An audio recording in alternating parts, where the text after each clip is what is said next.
Esiet sveicināti šajā trešdienas vakarā. Atkal viena nedēļa ir aizritējusi, un turpmākās 40 minūtes es aicinu jūs veltīt raidījumu Zini savas tiesības 4. sezonas pēdējajam raidījumam. Šajā reizē mēs stāstīsim jums, kā veikt darījumus ar nekustamajiem īpašumiem, norādīsim uz iespējamiem krāpniecības riskiem un kā nekļūt par krāpniecības upuriem, kā arī kopā ar mūsu diskusijas dalībniekiem stāstīsim, kā noformēt darījumu, vai tas būtu noformējams tikai pie zvērināta notāra un kāpēc ir svarīgi darījumā norādīt patieso darījuma vērtību.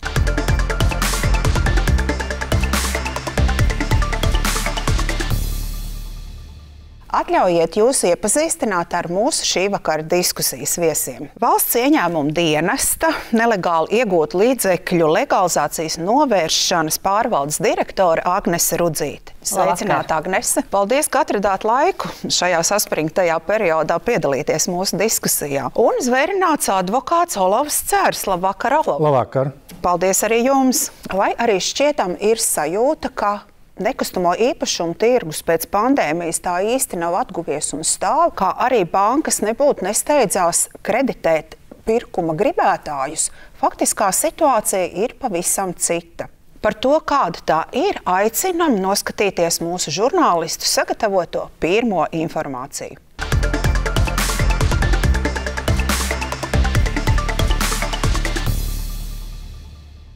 Vidēji Latvijā viena gada laikā notiek 54 400 darījumi ar nekustamajiem īpašumiem. Kopumā Latvijā 7 gadu laikā līdz šī gada 12. septembrim ir reģistrēts 380 481 darījums. Nedaudz vairāk kā ceturtā daļa no tiem, 94 500, reģistrēti Rīgā. Nekustamo īpašumu darījumu asociācijas dati liecina, ka no 2018. līdz 2023. gadam vidēji 33% darījumu gadā Rīgā notikuši par neatbilstošām, neticamām jeb mākslīgi samazinātām cenām. Vidējā neuzrādīto darījumu summas daļa ir 26%. Reģionos pēc provizoriskām aplēsēm par neticamām jeb mākslīgi samazinātām pārdošanas cenām notiek 40 līdz 50% darījumu. Pelēkā zona vai neuzrādītais darījuma apjoms nekustamo īpašumu tirgu laika periodā no 2018.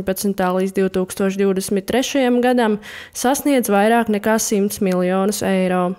Uzrunātie iedzīvotāji gan lielākoties atzīst, ka nekustamo īpašumu īrē, tā iegādi veicis vien retais. Es pirms 3 gadiem iegādājos vienu dzīvokli, ne gluži pilsētā, bet tādā lauku apkārtnē. Es pirku dzīvokli. Tas gan bija krietni sen, 2001. gadā. Šogad nopirku dzīvokli. Lai reģistrētu īpašumu zemesgrāmatā, ir jāmaksā valsts nodeva. Latvijā nodevas apmērs ir 1,5% no darījuma summas. Salīdzinoši mūsu tuvējās kaimiņu valstīs Igaunijā 0,1 līdz 0,2% no darījuma summas, bet Lietuvā aptuveni 17 līdz 34 eiro. Rīgā nekustamo īpašumu darījumi lielākoties notiek sēriju veida dzīvokļu segmentā, kur vidējā cena mikrorajonos ir 1020 eiro uz kvadrātmetru. Rēķinot 50 kvadrātmetru dzīvoklim, kad pirkuma cena ir 51 000 eiro, 1,5% valsts nodeva sastāda 765 eiro. Otrs nodoklis, kas ir jāmaksā nekustamā īpašuma pārdošanas gadījumā, ir iedzīvotāja ienākuma nodoklis no kapitāla pieauguma. Nodokļa likme standarta situācijā šobrīd ir 20%. Jautājot par to, vai uzrunātie zināja, cik liels nodoklis būs jāmaksā par īpašumu reģistrāciju zemesgrāmatā, vairums atbild noraidoši. Tajā laikā ar šodienas saprašanas būtu izdarījis to mājas darbu, noskaidrojusi. Jo principā maksā pircējs. Tas man nebija tāds kardināls jautājums, par to es neuztraucos. Reģistrējot nekustamo īpašumu zemesgrāmatā, jānorāda patiesā summa, par kuru īpašums tika iegādāts. Nepatiesas summas norādīšana var radīt juridiskas problēmas un papildu izdevumus nākotnē. Intervijās ar iedzīvotājiem viņi norāda, ka veicot īpašumu reģistrāciju, apzināti uzrādījuši tā patieso vērtību. Tā kā mēs īpašumu pirkām bez skaidras naudas darījumā, tātad izmantojot bankas starpniecību, tad mēs pilnīgi precīzi šo summu arī norādījām, kāda būs, par kādu tika iegādāts dzīvoklis, par tādu arī mēs norēķinājāmies visu caur banku, un tieši par šādu summu arī tika nomaksāts tas nodoklis, un pēc tam viss tās zemesgrāmatas lietas nokārtotas. Patiesa vērtība, jā. Viss notiek bankas pārskaitījums un viss kārtībā, jā. Domāju, ka jā. Tajā laikā tās cenas nebija salīdzināmas ar mūsdienām. Tā kā šodien tas bija tādā par simbolisku samaksu. Iedzīvotāji veicot darījumu kopumā norāda, ka nav bijušas šaubas, ka darījums varētu būt nedrošs. Tajā brīdī, kad notārs bija izgājis cauri šim dokumentam un svinīgi parakstīja, tad bija, protams, droši sajūta, ka viss ir kārtībā. Tā varbūt, ja bez tā notāra tas būtu darīts, tas droši vien nebūtu tik pārliecināts, bet šajā gadījumā uzreiz ir tāda tā kā pārliecība. Un tā kā tas notika arī ar, teiksim, bankas pārskaitījumu, tieši pašā bankā arī šo darījumu veicot, tad nebija nekādas tādas šaubas. Nē, absolūti nekādas. Godīgi cilvēki pretī, notārs to un zemesgrāmatu. Tad ir tādas lietas, kas ne pirmo reizi kārtoja, tā kā īpaši neuztraucos. Viņš, viņš bija iekarojis uzticību. Nē, viņam bija tā spiedīga situācija, viņam bija jābrauc uz Ukrainu vai uz Krieviju kaut kādiem radiniekiem, un viņam vajadzēja naudu. Nodokļu reformas projekts liecina, ka no 2025. gada kapitāla nodoklis būs 25%.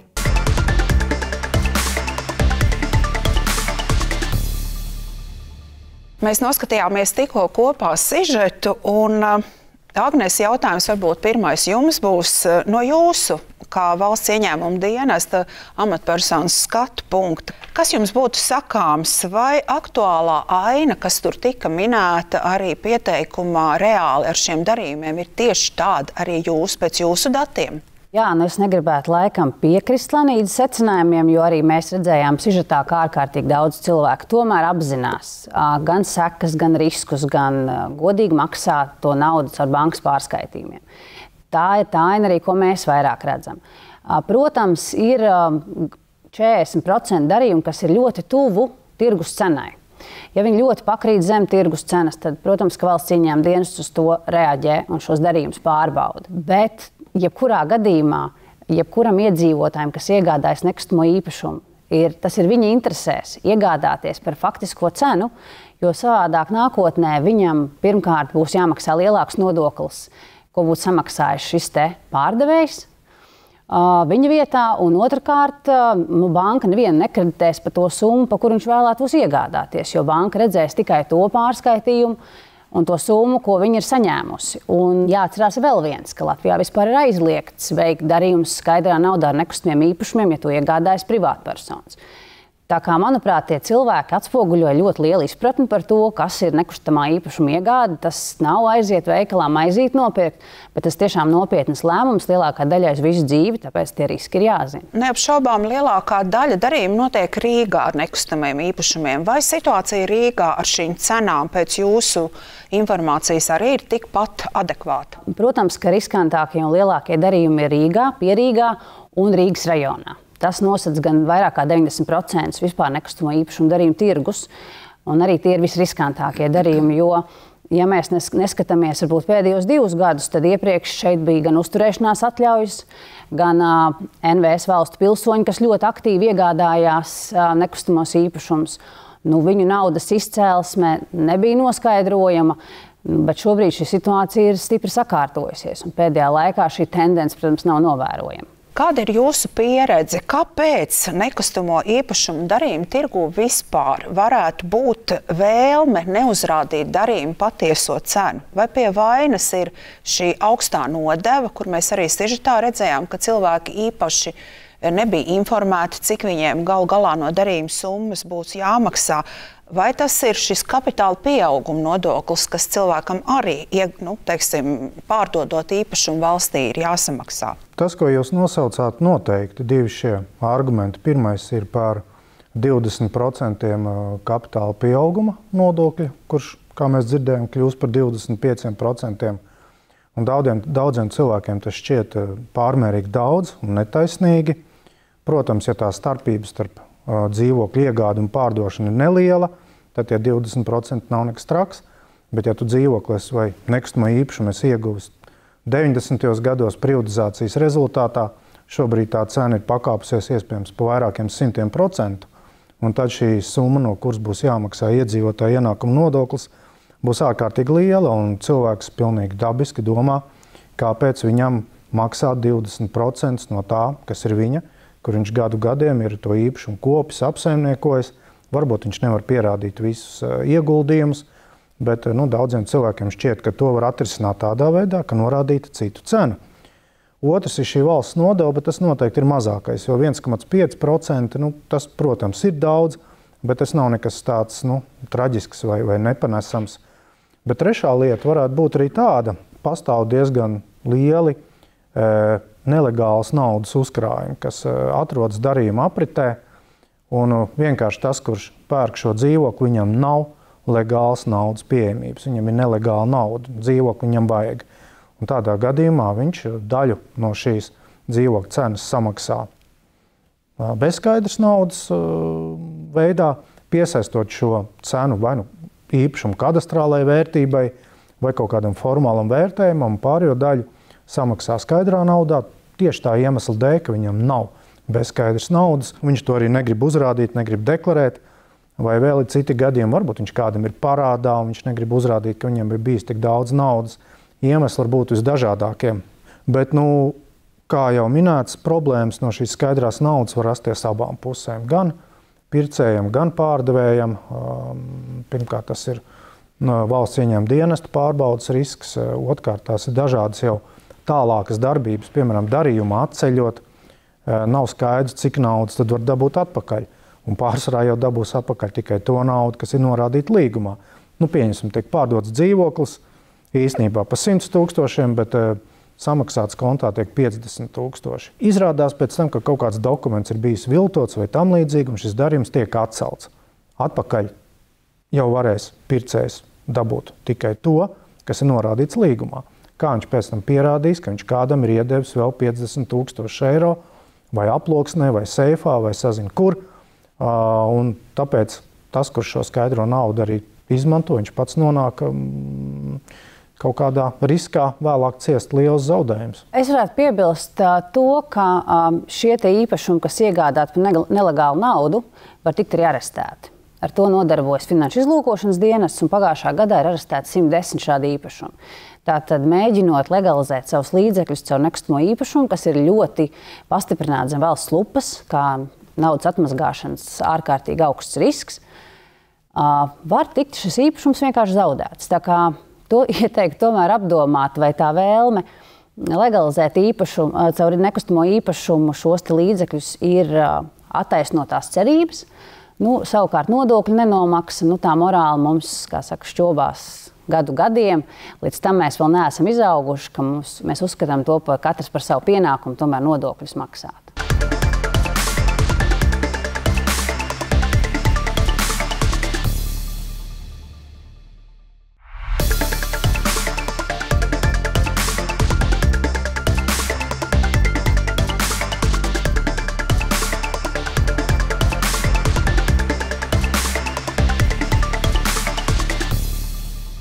Šie darījumi ar skaidru naudu, ko būsim reāli, viņi tādi eksistē. Jā. Es personīgi arī zinu vienu īpašnieku, kas vēlas pārdot īpašumu, un pircējs ir gatavs atnākt ar koferīti. Vai šie darījumi, teiksim, notiek tāda jurista kabinetā vai šī koferīša nodošana? Vai jūs esat kaut kādi liecinieki, vai jūs informējat šos cilvēkus, vai kā tas ir? Es nezinu, kur šādi darījumi notiek, bet advokāti ir šī speciālā likuma subjekti, tāpat kā zvērnāti notāri un citas regulētās juridiskās profesijas. Un mēs šādus darījumus neatbalstam, nepalīdzam. Un, ja mēs par šādiem darījumiem uzzinām, mēs ziņojam attiecīgi finanšu izlūkošanas dienestam. Jo tā ir pretlikumīga rīcība. Un advokātam, protams, ir konfidencialitātes pienākums pret informāciju, ko klients viņam sniedz kādā krimināla procesā vai tam līdzīgi, bet advokāts nav domāts tam, lai slēptu vai palīdzētu klientam slēpt kaut kādus nelikumīgus darījumus. Bet, teiksim, sagatavojot šo līgumu, jums nav pienākums noskaidrot, kā notiks šī darījuma apmaksa? Ir, jo gatavojot līgumu, jebkuram juristam ir precīzi jāzina, ko ierakstīt līgumā. Un, ja kāda no pusēm saka, ka daļa tiks maksāt tā un daļa tā, tas ir pamats advokātam no šāda darījuma atteikties un par to ziņot. Kā arī norādīja valsts ieņēmuma dienesta pārstāve, tad nekustamo īpašumu darījumos skaidrā nauda vispār nav atrauta. Tā kā te nav runa par kaut kādiem 7200 vai cik eiro, tikai bezskaidrs naudas pārskaitījums. Agnēs, no nākamā gada tātad šis kapitāla pieauguma nodoklis būs vēl lielāks. Kāpēc bija šāda izšķiršanās paaugstināt nodokli? Tā jau ir politiska izšķiršanās. Finanšu ministrija veido nodokļu politiku, un tur valsts ieņēmuma dienests var paust savu viedokli, bet šāda izšķiršanās acīm redzot ir. Protams, ka šis būs vēl lielāks iemesls kādam, kas jau tā negribēja maksāt, mēģināt vēl cītīgāk izvairīties, bet tie riski, to, ko mēs te šodien apspriežam, viņi jau visi saglabājās. Piebilstot vēl pie iepriekšējā komentāra, es arī nestādos priekšā, kur vispār darījums skaidrā naudā var notikt, jo gan notārs, gan advokāts, gan juridisko pakalpojumu sniedzējs, gan nodokļu konsultants visi pārbaudīs naudas līdzekļu izcelsmi. Un ja šis te pircējs nevar uzrādīt konta izdruku, no kurienes viņš šo naudu ņēmis un kā viņš viņu pārskaitīs, tad šādam darījumam faktiski nebūtu jānotiek nekādā veidā, jo tas pat nav pretiesisks, tas ir krimināli sodām darbība. Turpinot par šo paaugstināto 25,5% darījumu lielāko nodokli, kādas jūsu prognozes, kā tas ietekmēs vispār šo darījumu tirgu? Es domāju, tieši šis nodoklis absolūti nekādā mērā neietekmēs nekustamo īpašumu tirgu vai arī ārkārtīgi minimāli, jo nekustamie īpašumi jau vienmēr tiek pirkt un pārdot neatkarīgi no tā, kāda ir nodokļu režīms šiem darījumiem, jo cilvēkiem vieniem vairs nevajag īpašumu, citiem vajag kur dzīvot. Līdz ar to cilvēki pielāgojas un darījumi notiks vienalga. Attiecībā uz to, vai šī palielinātā likme veicinās nelegālu darījumu skaitu, es domāju, ka jā, jo manā ieskatā šāda likme ir netaisnīga, tā ne ar ko nav pamatota. Un es pieļauju, ka tā domās arī daudz citi cilvēki. Cilvēks jau šo darījumu negribēs nelegāli, tāpēc, ka viņā ir iedzimtas noziedznieka tieksmes. Liela daļa cilvēku, viņiem šie 25% ir ļoti būtiski. Un ja cilvēks, piemēram, ir spiests pārdot nekustamo īpašumu, tāpēc, ka viņam ir kaut kādi steidzami citi izdevumi, un ja viņš redz, ka viņš no šī darījuma 4. daļu vienkārši, mēs zinām, pienākums maksāt nodokļus, bet cilvēka individuālajā dzīvē, individuālajā pasaulē, tur, kur viņam to naudu vajag tajā brīdī, viņš redz, ka viņš no šīs naudas uz vietas zaudē, teiksim tā, 25%. Un ir kāds, kuram tā starpība, no kuras jāmaksā 25%, būs mazāka, viņš sakodīs zobus un samaksās, bet ja tā starpība būs ļoti liela, tad cilvēki, nevis tāpēc, ka viņi pēc dabas grib būt noziedznieki, bet tāpēc, ka viņus spiež materiālais stāvoklis, viņi izvēlēsies iesaistīties nelegālā darījumā. Un par to bija jādomā likumdevējam, nosakot šādu nodokļu likmi. Cita starpā, Agnēs, šo nekustamo īpašumu darījuma asociācija norāda, ka ja šis nodoklis tiek paaugstināts, un tā arī būs, vai valsts ieņēmuma dienests būtu gatavs šos katru darījumu, kas notiek, tā likt zem lupas un pārbaudīt? Kāda ir jūsu resursi to izdarīt? Faktiski jau tā arī tiek darīts, un nav jau tā, ka katram darījumam klāt sēž cilvēks un ar lupu tiešām pēta. Mums ir sistēmas, kurās ir ārkārtīgi daudz datu. Un šie dati saliekot dažādās kopās, automātiski kopā izlec tā saucamie sarkanie karogi, kam jāpievērš uzmanība. No tiem arī datiem strādā. Tur ir gan dažādi sludinājumi ieplūst, gan dažādas tirgus vērtības, gan faktiskās darījuma summas. Es tikai gribētu mazliet precizēt pie 25%, ka tas nav. Ja es pārdodu dzīvokli par 100 000, es samaksāju 25% no summas. Nē. Ja es šo dzīvokli par 100 000 iegādājusies un par 100 000 pārdot, es nemaksāju neko. Plus vēl jāatcerās ir tāds izņēmums, ka ja tas ir vienīgais mans īpašums, kurā es esmu deklarējis savu dzīvesvietu pēdējos 5 gadus, tad viņš vispār neapliekās ar nodokļiem. Tā doma ir tomēr aplikt tos papildus īpašumus, kas tiek uzskatīti par tādu cilvēka varbūt mazliet ekstru, ja, lai tā sociālā vienlīdzība būtu vienāda, kad tie, kas ir, tiem, kam tas ir vienīgais, tiem nodoklis nav jāmaksā. Tā kā arī šādi izņēmumi ir paredzēti, līdz ar to arī no šā skatu punkta mazliet ir jāpavērtē. Par šiem izņēmumiem, teiksim, advokāts sagatavojot līgumu, taču informē cilvēku. Protams, tā ir pirmā informācija, kas vienmēr klientam tiek teikta, cik viņam darījums izmaksās. Jo, skatīties tikai uz kopējo darījumu summu un cerēt, ka to visu varēs izmantot savām vajadzībām, tie ir pirmie maldi, jo jāzina, cik maksās darījums, kā tikt pie tās summas, kas pienākas tev, un par to klients vienmēr tiek informēts, un viņam tiek paziņots nodoklis, valsts nodeva, kancelēs nodeva, notāra izdevumi, pieņemsim, ja klients vēlas līgumu noslēgt notariāla akta kārtībā, tad arī ir notāram amata atlīdzība 0,5% no šīs darījuma summas. Vēl savācās kopā arī dažādas citas notāra amata atlīdzības. Tāpat, ja līgumu gatavo pie jurista vai advokāta, tad klientam ir jāzina budžets, cik darījums maksās. Un, protams, arī nodokļu režīms. Un es varbūt vēl piebildīšu, ka lielākoties, cik es esmu saskārusies vairāk, gan ne darba sakarā, bet no tādām privātām sarunām ar cilvēkiem, viņi nav izglītoti.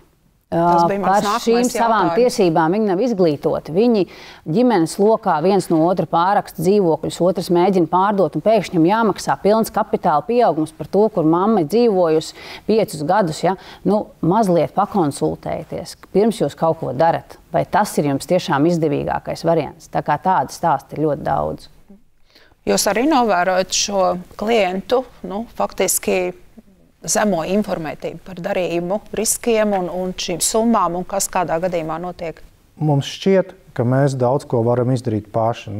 Tā pašā laikā pie zobārsta mēs droši vien tomēr ejam uz zobārstniecības kabinetu, nevis ar kaimiņu uz garažu, pastrādāt ar kādiem āmuru vai tam līdzīgi. Bet nezinu, kāpēc cilvēkiem šķiet, ka šīs te juridiskās vai tā teikt papīra lietas nav nekas nopietnas.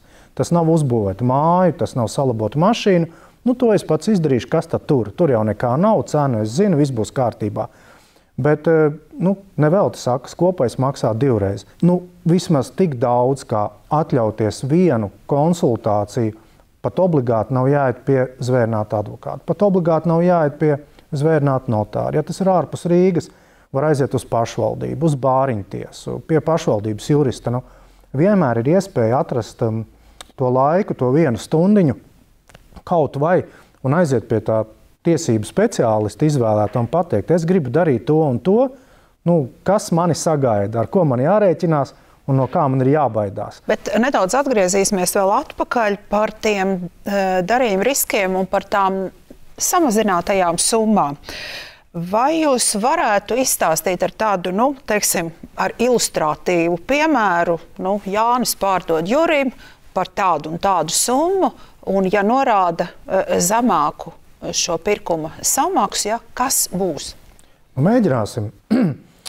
Tātad Jānim pieder dzīvoklis, kura vērtība 100 000. Viņi vienojas ar Jāni, ka norādīs līgumā dzīvokļu pārdošanas cenu 50 000. Pieņemsim, ka Jurim tātad kā pircējiem ir kaut kāda nelegāla nauda. Legālo naudu viņš tur 50 000 samaksāt, nelegālo naudu vēl grib 50 piemaksāt. Savukārt arī pārdevējs, tātad Juris domā, ja es norādīšu mazāk cenu līgumā, tad būs mazāk tā starpība, no kuras man būs jāmaksā nodokļi. Tātad pirmkārt, kas notiek, viņi pārkāp likumu tādā ziņā, ka vispār nav atļauta skaidrā nauda nekustamo īpašumu darījumos. Otrkārt, viņi apzināti samazina to summu, no kuras būtu jāmaksā iedzīvotāju ienākumu nodoklis, kapitāla pieaugums. Treškārt, viņi samazina valsts nodevas summu, kas būtu maksājama. Abi divi, gan pārdevējs, gan pircējs, viņi var nonākt valsts ieņēmuma dienesta tādas īpašas uzraudzības režīmā, jo šīs sarkanās lampiņas, to katrs var pastīties Cenu banka vai SS.com, cik maksā aptuveni šāds dzīvoklis kaut kādā Rīgas rajonā. Un ja visi šie dzīvokļi maksā tur robežās no 90 līdz 110 000 eiro, bet viens dzīvoklis tiek pārdots par 50 000, protams, ka tas izsauks uzmanību arī valsts ieņēmuma dienestam. Trešais tāds riska līmenis ir tas, ka izrādīsies beigās, ka Juris to dzīvokli ir pārdevis, vai viņš ir bijis blēdis, vai kaut kāds viltots dokuments ir bijis, vai, piemēram, izrādīsies, ka viņš ir nepieskaitāms, rīcības nespējīgs, un pēc tam viņa radinieki to līgumu kaut kādā veidā apstrīdēs. Ja tas līgums tiek atcelts pēc tam, tad starp pircēju un pārdevēju pastāv tikai tā summa, kas ir ierakstīta līgumā. Un ja notiks tā, ka darījums tiek atcelts un dzīvoklis no Jāņa tiks sadots apkaļ Jurim vai Jura mantiniekiem vai Jura aizbildnim, tad tas pircējs varēs saņemt tikai to summu, kas norādīta līgumā. Viņš, protams, varēs iet un teikt, ziniet, es Jurim iedevu vēl 50 000 eiro skaidrā naudā, bet to pierādīt viņš nevarēs, visticamākais, un to naudu viņš būs zaudējis. Viņš dabūs apkaļ tikai to naudu, kas ir norādīta darījuma dokumentos. Tātad šāds klāsts ar problēmām uzreiz par šīm abām personām. Jā, un vēl viena lieta, ko jūs varēsiet noteikti tūlīt papildināt. Jā, piemēram, Juris nolēms nopirkt to dzīvokli, pēc tam pārdot tālāk. Protams, ja tu nopērci par 50, to, kas maksā 100, un pēc gada izdomā pārdot to par 100, protams, ka no tās starpības no tiem 50, tu uzreiz varēsi redzēt, cik liels nodoklis ir jāsmaksā 20%. Kas pirmo darījumu uzreiz formētu legāli un pareizi, tad tos 20 samaksātu sākotnējs pārdevējs Juris. Pārdevēja vietā samaksās. Jā, faktiski sanāca, ka tu esi kaut kādā veidā izglābis varbūt to Juri, bet pats tu pēc gada viņa vietā samaksā 20%. Pāriesim pie mūsu raidījuma otras daļas, un tā būs saistīta ar šiem darījumu starpniekiem. Ja kādreiz īpašumus tirgoja tikai īpašnieki, tad šobrīd liela daļa īpašumu tiek pārdoti un pirkti ar nekustamo īpašumu darījumu uzņēmumu un mākleru starpniecību.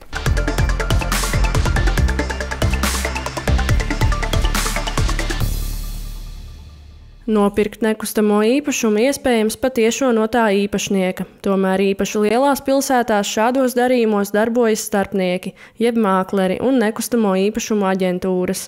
Uzrunātie iedzīvotāji gan norāda, ka māklera pakalpojumus līdz šim vēl nav nācies izmantot, jo īpašumu iegādājās no īpašnieka. Es sāku ar sludinājumiem, un sanāca tā, ka bija iespēja īrēt dzīvokli. Lūk.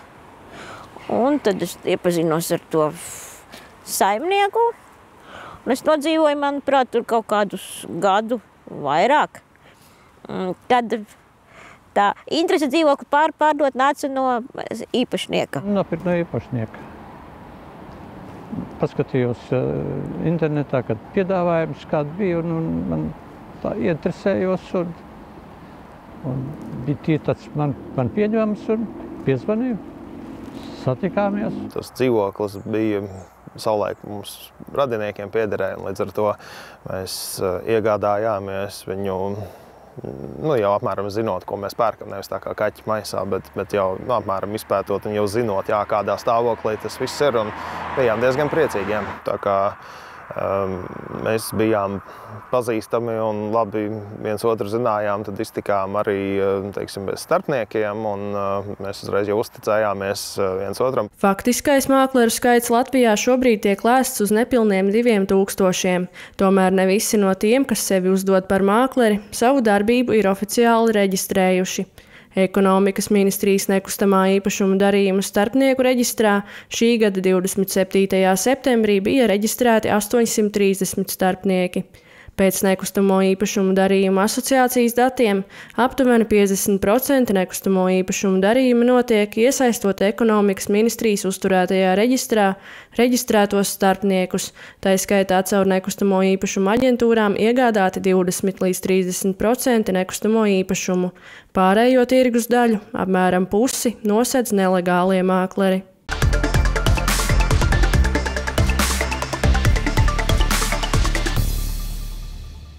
Agnēs Valsts ieņēmuma dienests atbilstoši noziedzīgi iegūt līdzekļu legalizācijas un terorismu un proliferācijas finansēšanas novēršanas likumam uzrauga.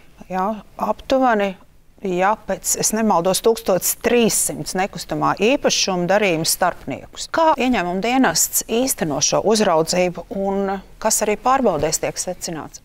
Tā tad mazliet mazāk kā 1300, bet tuvu tam.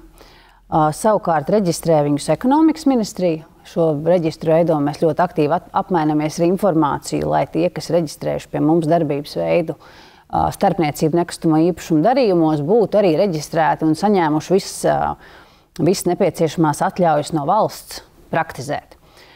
Šeit es gribētu aicināt jebkuru iedzīvotāju, kas izmanto mākleru pakalpojumus, tomēr paskatīties šajā publiskajā reģistrā, vai šis mākleris ir zinošs, valsts atzīts un vispār kaut cik orientējās šajā jomā, nevis tikai piedāvā savu pakalpojumu nelegāli. Mana statistika gan ir krietni mazāka, ka tikai 6% no visiem darījumiem ir iesaistīti mākleri, un tas nenozīmē, ka visos pārējos darījumos ir iesaistīti nelegālie mākleri. Tas tā nav. Cilvēkam joprojām saglabājās tiesība pašam šo īpašumu gan pārdot, gan atrast šo te klientu. Tas atkal mums parādās sižetā, kad tie cilvēki, kas ir aptaujāti, viņi ir paši šos īpašumus atraduši. Tie, kas izmanto māklerus, nu jā, viņi ir likuma subjekti, viņi arī vērtēs naudas izcelsmi, viņi vērtēs, vai darījums notiek likumīgi, viņi noteikti pasargās no daudziem riskiem šos te pircējus. Un mēs pārbaudēs skatāmies, vai visas šīs prasības atbilst visām likuma prasībām.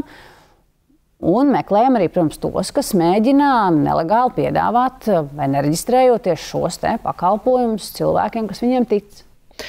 Jūs minējāt atbilst likuma prasībām. Konkrēti viņiem ir jāuzrāda jums kāda dokumentācija vai kā? Viņam ir jābūt zināmām priekšzināšanām šai jomā, jo joma tomēr satur gan juridiskas, gan dažādas nodokļu jautājumus, kas ir nedaudz kaut jāpārzina. Tālāk viņam ir jābūt civiltiesiskai apdrošināšanai, viņam ir jābūt izstrādātai šeit iekšējās kontrolas sistēmai un labai reputācijai, kas nozīmē, ka vakardien sēdējis cietumā mākleris noteikti nevarēs praktizēt Latvijas tirgu. Tomēr nelegālie mākleri, viņi eksistē, vai ne? Vai arī valsts ieņēmuma dienests kaut kā, nezinu, pārbauda, seko līdzi tiem pašiem sludinājumu portāliem, kur šie mākleri sevi būtībā pozicionē, jā, ar saviem darījumiem, veids kaut kādus pārbaudas, jo šo nekustamo īpašumu darījumu asociācija sarunā iepriekš gatavojot šo raidījumu mums norādīja, ka tiek kontrolēti tikai šie certificētie mākleri. Tāda viņiem droši vien sajūta rodās, bet tā nav. Jo mēs arī paskatījāmies pagājušā gada statistiku. Tātad, ja mēs veicam 100 pārbaudas pie nekustamā īpašuma mākleriem pa gadu, tad 70 vairāk ir tieši pie tādiem, kur mēs redzam, ka viņš nav reģistrējies šajā valsts atzītajā reģistrā. Mums neinteresē, vai pat mazāk interesē, viņam mazāks risks ir tiem, kas piedāvā kontrolētu pakalpojumu. Riskē ar to, ka viņi no šī saraksta izņems ārā un viņš vairs nevarēs praktizēt godīgi. Mums interesē tie, kas slēpjas. Un, protams, ka mēs uz viņiem arī koncentrējamies. Un monitorējam mēs visu iespējamo, protams, gan publisko vidi, gan vidpieejamo informāciju, gan vēl dažādas citas metodas izmantojam.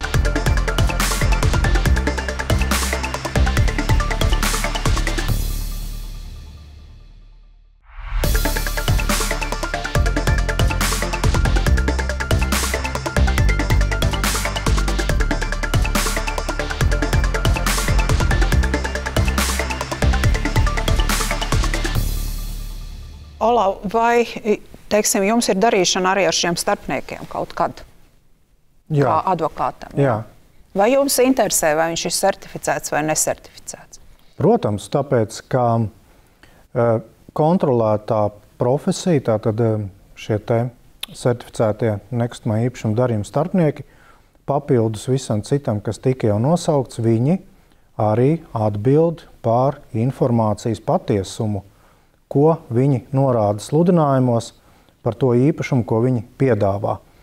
Un tas ir ierakstīts speciālajā likumā par nekustamā īpašuma darījumu starpniekiem. Tātad viņi atbild par informācijas patiesumu, un tas ir ļoti būtiski katram, kas pie šiem starpniekiem vēršas. Jo tev ir likuma aizsardzība, ja, piemēram, tu nopērc, zemes gabalu, uz kura starpnieks apgalvo, ka drīkst būvēt 5 stāvu māju, un tā, kad tu ej pēc tam uz būvvaldu un tev pasaka, tu drīkst būvēt tikai 2 stāvu māju, starpniekam tas bija jāzina. Un šajā brīdī, ja tu esi nopircis to, kas tev nebija vajadzīgs, tu vari prasīt no starpnieka atbildību, un šeit arī iedarbojās civiltiesiskās atbildības apdrošināšana. Tātad tā ir kā jebkura legāli kontrolēta profesija, kas atbild par savu sniegtā pakalpojuma kvalitāti. Savukārt, kas attiecās uz nereģistrētiem starpniekiem. Principā jāteic tā, ka īstenībā nekustamā īpašuma darījuma starpnieks var būt tikai tas, kurš ir reģistrējies, pārējie pat nav starpnieki. Bet viņi viņi eksistē. Jā, viņi eksistē, un juridiskā terminoloģijā viņi nemaz nav šie starpnieki. Tev nav nekāda instrumenta, kā panākt šīs personas atbildību, ja kaut kas darījumā aiziet šķērsām. Vai pazūd kaut kāds dokumentu oriģināls, vai pazūd potenciālais pārdevējs ar tavu rokas naudu, ko šis te nereģistrētais starpnieks ir saorganizējis. Reizēm ir tāds, ka es zinu, es lasīju, ka tam nelegālajam starpniekam tu zini tikai vārdu un telefonu. Jā, viņiem pat saimnieciskā darbība mēdz būt nereģistrēta. Viņš ir pilnīgi melns, viņš nav atrodams. Taču viņš ir atradis, ko tirgot. Kā tas notiek?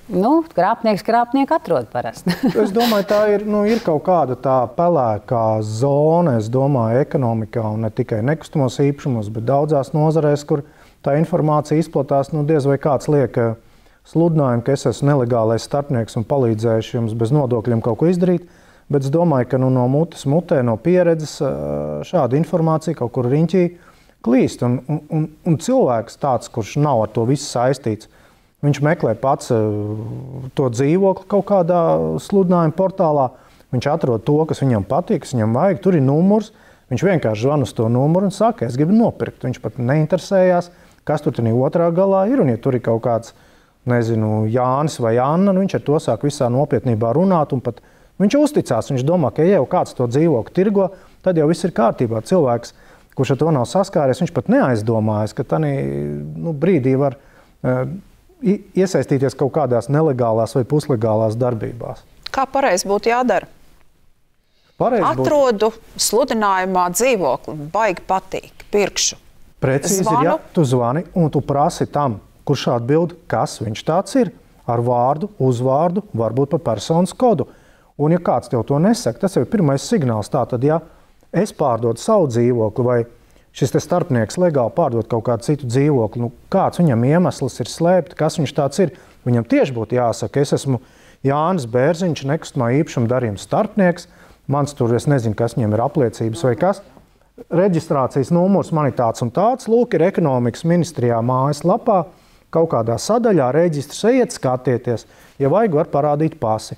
Bet ja tādā brīdī, kad tu prasi, kas tad to dzīvokli pārdod, tev pasaka, ka neko neteikšu un uz redzēšanos, un tad ir skaidrs, ka kaut kas tur nav kārtībā. Pat ja tas ir īpašnieks, arī viņam būtu jāpasaka, kas viņš tāds ir, jo tad iedzīvotājs vai tā pircējs vai pircēja jurists vai konsultants var ieskatīties zemes grāmatā, paskatīties, vai tiešām tas dzīvoklis tāds eksistē, kas ir īpašnieks. Es pieļauju, ka nereti šiem pircējiem bažas rada tas, ka viņiem būs jāmaksā par šī starpnieku pakalpojumiem, bet par starpnieku pakalpojumu maksā kas? Klasiski par starpnieku pakalpojumiem maksā pārdevējs, jo visbiežāk ir tā, ka tieši pārdevējs meklē šo starpnieku. Arī pircējs to var darīt. Piemēram, vajag dzīvokli Rīgā, pats dzīvo kaut kur citur. Tu neko nezini, cik maksā, kurā rajonā. Tu vari atrast darījuma starpnieku un pateikt, man vajag tādu un tādu dzīvokli, lūdzu meklēt, cik tas maksās. Un tad starpnieks pasaka, cik tas maksā. Arī šī Lanīda informēja mūs, ka īpaši Latgalē notiek šādi darījumi, kur ar skaidras naudas līdzdalību. Vai jūs varat apstiprināt to, vai jūsu rīcībā ir šāda informācija? Tas, ko es varu apstiprināt, ka pirmkārt šis procents ir ārkārtīgi neliels uz kopējā nekustamo īpašumu darījuma fona. Tātad šodien kā reizi paskatījos Finanšu izlūkošanas dienesta veiktajā pētījumā, tātad tikai 4% no visiem valstī veiktajiem darījumiem gada griezumā ir no ārpus Rīgas. Tātad pieņemsim, ka viņi visi nenotiek Latgalē, visticamāk. Tātad tas procents ir ārkārtīgi minimāls. Arī šo darījumu vērtība noteikti Latgalē ir krietni nesalīdzinām zemāka. Un nezinu, uz ko balstās Lanīda, kā tie darījumi tiek formēti. Tas, ko mēs jau ar advokātu secinājām, ka mums nav tāds skaidrs viedoklis, kā varētu tiešām pilnīgi skaidrā naudā notikt darījums, kā viņi pieregistrē zemes grāmatā, kā notārs viņu apstiprina. Man tā ir mīkla. Bet vai Vits kādreiz ir konstatējuši šādu darījumu? Un, teiksim, tur ir likumā par nodokļiem un nodevām 139. pāns paredz soda naudu, 15% apmērā no darījuma summas. Kā vispār var konstatēt, pa kādu summu tādā gadījumā ir notikusi? Izmeklēšanas darbību rezultātā var vienīgā iespēja konstatēt skaidrs naudas darījumu. Pierādāms viņš savādāk nav, tātad tās ir operatīvās darbības faktiski. Sodīts neviens nav, tātad neviens nav atnācis un atzinies. Protams, šos darījumus var mēģināt deklarēt, nezinot likumu, kā skaidrs naudas darījumi vispār aizliegt nekustamā īpašuma tirgū, bet tāda gadījuma pēdējo 2 gadu laikā nav konstatēti, vismaz ne vidpusē. Latvijas valsts nav joprojām izšķīrusies attiecībā par to, vai nekustamā īpašuma darījumiem vajadzētu notikt tikai ar notāru starpniecību. Šis jautājums ik pa laikam, protams, pavīd valdības dienas kārtībā, taču vienmēr beidzas secinājumu ne tagad. Zvērnāta notāru padomu, ko jūs jau te pieminējāt, ir norādījis, ka tā ir milzīga problēma, un Latvijā sanāk tā, ka īsti šo darījumu tirgu tā līdz galam neviens nekontrolē, un īpaši attiecībā uz šiem noslēgtajiem līgumiem. Ja? Jo cilvēki, kā jūs minējāt, var internetā mierīgi atrast līgumu, uzskatīt, ka ir ārkārtīgi gudri un paprasīt notāram tikai apliecināt viņu parakstus. Ja? Vai jūsuprāt, nekustamā īpašuma darījumiem Latvijā vajadzētu notikt tikai pie notāriem? Un līdz ar to tiktu pārbaudīt arī, protams, līdz galam šo naudas līdzekļu izcelsmi. Ja mans viedoklis, tad nē. Jo iedomāsies situāciju. Es, advokāts, gribu pārdot savu dzīvokli, iespējams, citam advokātam. Kāpēc mums tagad jāiet pie zvērnāta notāra, jāmaksā 0,5% par notariālu aktu sagatavošanu, ko mēs paši sanākam kopā un pusstundas laikā sagatavojam. Naudas izcelsmi mēs kā advokāti pārbaudam darījumos šā kā tā. Tātad tas jau ir viens arguments, kāpēc 100% nē. Tai pašā laikā es piekrītu, ka ir vajadzīga kaut kāda kontrole pār šiem darījumiem, bet pateikt, ka 100% visi darījumi būtu kārtojami nekustamā īpašuma tikai caur zvērnātu notāru, es domāju, tas nav risinājums. Jā, Agnes, jūsu viedoklis? Mans viedoklis nav varbūt tik kategorisks, nē, bet es teiktu, ka tiešām šī lieta ir ļoti rūpīgi jāpārdomā, jo tas būs ārkārtīgi liels administratīvais sloks par šiem notāriem. Es domāju, ka viņi noteikti netiks galā ar visiem šiem uzdevumiem un noteikti notāru skaits būs jāpalielina. Nekustamā īpašuma pārdevējam tas, protams, palielinās. Atkal izmaksas, tad atkal būs jāmaksā notāram. Piespiedu kārtā tālāk, ja mēs skatāmies, šobrīd caur notāriem iet 15% darījumu. Pārējie iet ne caur notāriem. Bet te mums jāatcerās ir vēl viena lieta, ka ne tikai notāri ir naudas atmazgāšanas likuma subjekti. Ja mēs paskatāmies, ka visas privātpersonas drīkst veikt maksājumus tikai caur kredītiestādēm, tad statistika ir šāda, ka 98% Latvijas iedzīvotāji izmanto Latvijas kredītiestādes. 1% izmanto Eiropas ekonomiskās zonas kredītiestādes un paliek tikai 1%. 1% no visa, kas ir ārpus Eiropas Savienības. Tātad tas risks ir jāsamēro ar to, ko mēs tiem cilvēkiem uzliksim kā pienākumu. Jo vienmēr ir jāmēģina izvairīties no tā, ka ieviešot kaut kādus drošākus pasākumus, vēl kaut ko mēs nepāregulējam tirgu un neradām to tirgumu vēl lielāku slodzi. Jā, tā, protams, būs politiskā izšķiršanās un laiks rādīs, kā notiks, taču tā kā nekustamā īpašuma darījuma tirgus tomēr ir šī likuma subjekts un tur ir riski, vai jums ir kādi, jūsuprāt, ieteikumi, kas tiešām būtu steidzamīgā kārtā jādara, lai sakārtot šo tirgu? Pirmā lieta, tā, ko ir zvērnāta notāra padoma un arī Lanīda uzsākus, tā ir cilvēku informēšana, vai teiksim, tāda publiska izglītošana, jo tomēr ir arī publiski jāstāsta un jārunā par to, kas ir šie darījumi. Kaut vai tādā līmenī, lai cilvēks pirms iesaistīties nekustamā īpašuma darījumā, lai viņš tomēr pakonsultējas pie kāda speciālista. Un otra lieta, kas varbūt ir valsts rokās, ja šis nodoklis būtu mazāks, to maksātu vairāk. Varbūt šobrīd viņš ir lielāks, viņu maksā mazāk. Es nezinu, kā tā bilance izlīdzinās valsts budžetā, kurā brīdī valsts saņem vairāk. Ja nodoklis ir mazāks, bet to maksā vairāk cilvēki, vai nodoklis lielāks, to maksā mazāk cilvēki. Tas tad, droši vien ir kaut kādā veidā valstī jāpārdomā, jo, piemēram, dzīvokļa izīrēšana ir šis speciālais režīms, aizmirst kā sauc, bet 10%. Tā 5 dienu laikā no brīža, kad noslēdz īres līgumu, vienkārši EDS iesniedz valsts ieņem dienestam īres līgumu 10%. Un cik es esmu dzirdējis, tad, principā to praktizē. Manuprāt, tas šo īres līgumu slēgšanu pacēlis jau ļoti tuvu tādai, baltajai sadaļai, ka manā ieskatā to slēdz lielākā daļa izīrētāju. Varbūt, ka līdzīgi būs ar nekustamā īpašuma pārdošanas darījumiem. Ja šis nodoklis būs 10, 15, procenti, varbūt, kad lielāks segments no visiem tiem nodokļu maksātājiem to arī godprātīgi darīs, deklarēs un maksās. Zinot savas tiesības, pasargājat paši sevi. Jo nevienmēr tā vēlme kaut ko nesamaksāt, jūs neiešausiet sev kājā un pēc tam nesāpēs vēl vairāk. Tā kā, man liekas, arī tas, ko arī ieteica advokāts, konsultējieties ar visiem, pakonsultējieties. Tāpat ir iespēja pakonsultēties pie mākleriem. Un, ja jūs ņemat mākleri, izvēlēties tomēr tādu, kas ir reģistrēts un publiski atzīts. Paldies! Lūk, cienījamie skatītāji, to teica mūsu raidījuma viesi, valsts ieņēmuma dienesta, nelegāli iegūt līdzekļu legalizācijas novēršanas pārvaldes direktore Agnese Rudzīte. Paldies, Agnes! Un zvērnāts advokāts Olavs Cers. Paldies, Olav! Cienījamie skatītāji, ar to mūsu raidījums tuvojas izskaņai, bet kā vienmēr vēl viens mirklis mūsu raidījums secinājumu apkopojumam.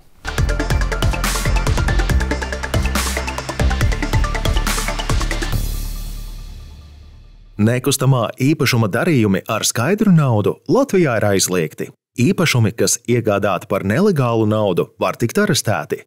Jebkuru pircēju interesēs ir iegādāties dzīvokli par faktisko cenu. Nepatiesas darījuma summas norādīšana pirkuma pārdevuma līgumā pircējam var radīt juridiskas problēmas un papildu izdevumus nākotnē. Ja pirkuma pārdevuma līgumā būs norādīta zemāka cena, tad dzīvokli pārdodot pārdevējam būs jāmaksā lielāks kapitāla pieauguma nodoklis. Ja nekustamā īpašuma iegādē tiek izmantoti māklera pakalpojumi, tad ieteicams Ekonomikas ministrijas uzturētajā nekustamā īpašuma darījuma starpnieku reģistrā pārliecināties par to, vai mākleris ir reģistrējis savu darbību.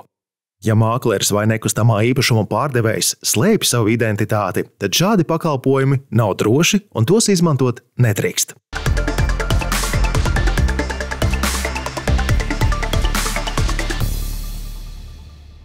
Cienījamie skatītāji, mēs ceram, ka saprotat, šī nebija moralizēšana, šī bija jūsu tiesību pratības veicināšana. Un ar to mēs noslēdzam raidījumu ciklu Zini savas tiesības. Pilnīgi noteikti ceram, ka šie padomi no visiem raidījumu viesiem, kas piedalījās, varēs jums dzīvē noderēt. Un, jāsaka, vienmēr uz tikšanos Zini savas tiesības 5. sezonā.